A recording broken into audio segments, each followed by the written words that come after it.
esa perspectiva.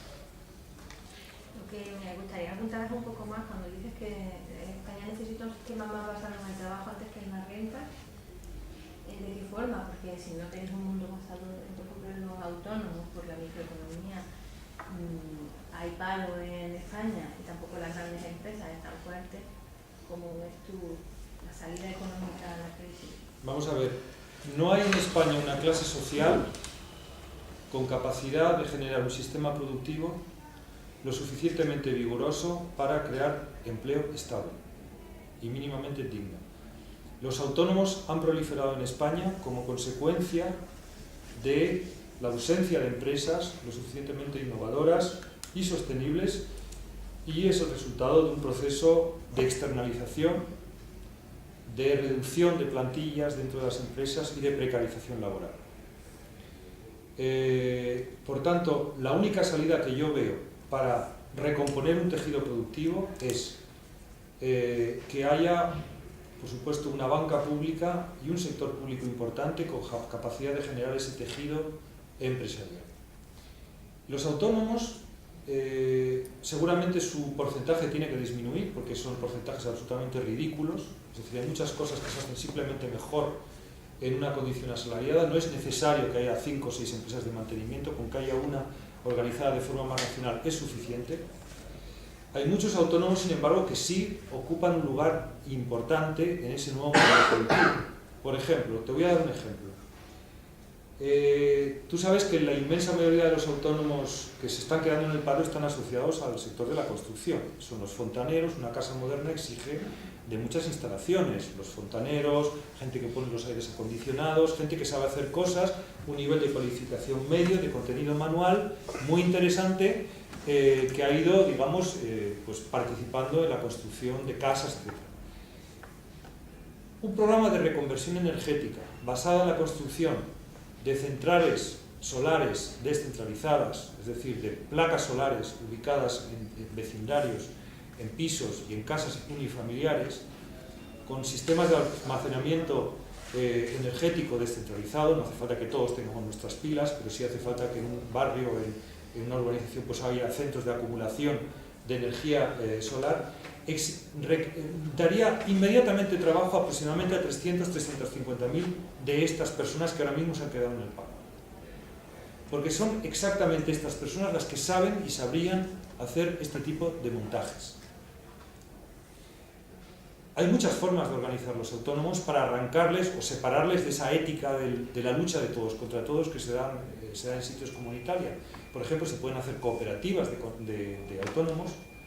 Se puede incentivar la creación de empresas a partir de diferentes autónomos. Esto se puede legislar, porque de la misma forma que se han creado y se ha forzado la creación de autónomos para que se enfrenten los trabajadores entre sí, se pueden crear también mecanismos legales, institucionales, para que los autónomos formen cooperativas o incluso empresas, absolutamente de forma voluntaria. Es decir, hay muchísimas posibilidades de aprovechar esas capacidades de los autónomos, ese trabajo que efectivamente, y tú dices muy bien, son grandes trabajadores, gente que no hace más que trabajar y autoexplotarse. Están completamente confundidos en el sentido de que un gobierno conservador les va a facilitar más las cosas. Eso es imposible, porque eso significaría que se pudiera abrir de nuevo un ciclo de capitalismo inmobiliario. Eso es imposible. Un gobierno antineoliberal puede facilitarles mucho más las cosas, porque además, como también sabéis, los bancos son sus grandes enemigos. A los autónomos, lo que más odian los autónomos es ser estrujados por el sistema financiero. Y una nacionalización de la banca aproximaría rápidamente a este colectivo al grueso, a una buena parte del trabajo asalariado. Por tanto, no son incompatibles los autónomos con una sociedad de trabajo sostenible, sino todo lo contrario.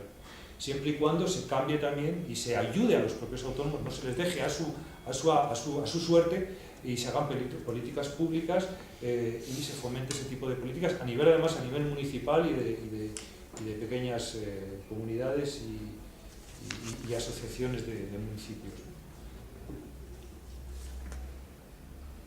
En mi libro trato con bastante detalle el tema de los autónomos, porque creo que es un tema fundamental.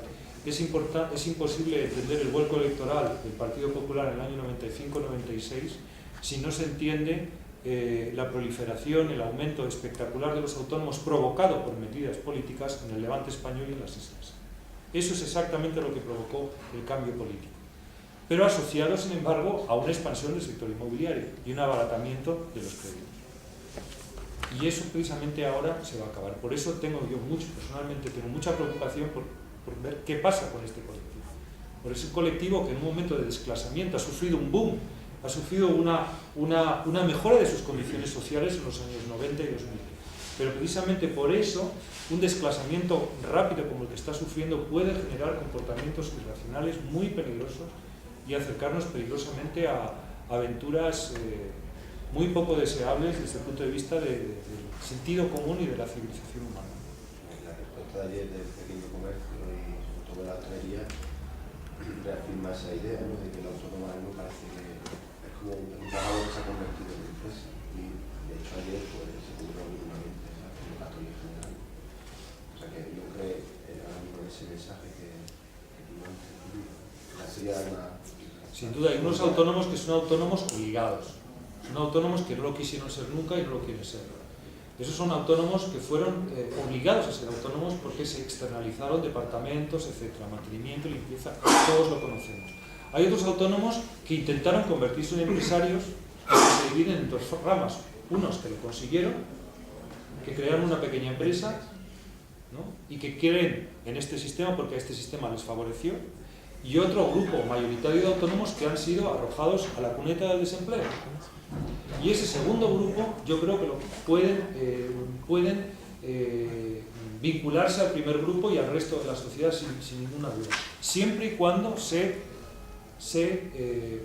regule el sistema financiero, se hagan políticas de financiación pública y se tomen medidas financieras muy distintas a las que se están tomando ahora. Es decir, siempre y cuando se combata o se vire o se supriman las políticas neoliberales.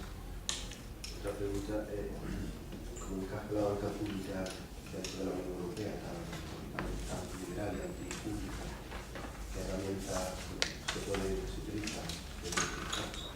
Vamos a ver, en el libro también hablo mucho de Europa porque efectivamente Europa ha sido el gran motor de la neoliberalización de la economía española. Eso no quiere decir, sin embargo, que Europa no juegue un papel importante, ¿no? Pero me parece imposible ir a una economía solidaria como la que describimos aquí sin un cambio importante a nivel de la Unión Europea.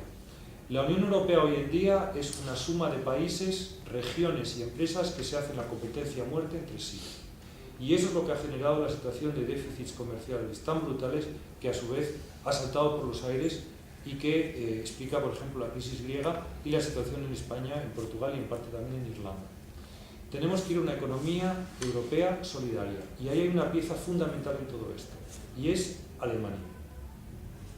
Yo confío mucho en que Alemania, las mayorías sociales en Alemania, después de esta borrachera de crecimiento del 2,1% que ha habido en los últimos meses, es un crecimiento que no va a continuar, estoy absolutamente seguro, que las mayorías en Alemania apuesten por un cambio político en el sentido de que la industria alemana se reoriente hacia los mercados internos alemanes, en parte, en buena parte.